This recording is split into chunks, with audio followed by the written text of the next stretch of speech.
याकूब के 12 बेटे थे, मगर वो अपने बेटे यूसुफ को सबसे ज्यादा प्यार करता था। उसने यूसुफ को एक खास खूबसूरत और रंग बिरंगा चोगा दिया था, जिसकी वजह से यूसुफ के भाई उससे हसद करते थे, वो उससे नफरत करते थे।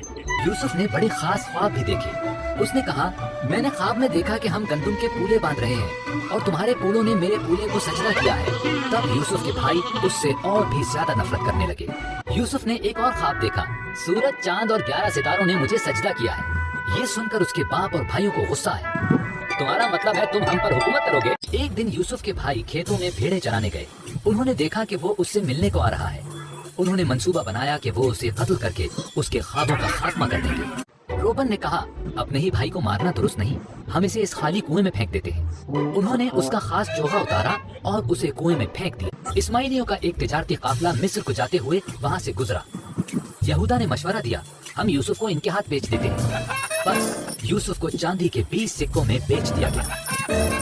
भाइयों ने यूसुफ के चोगे को बकरी के खून में डिबोया और याकूब को दिखाया।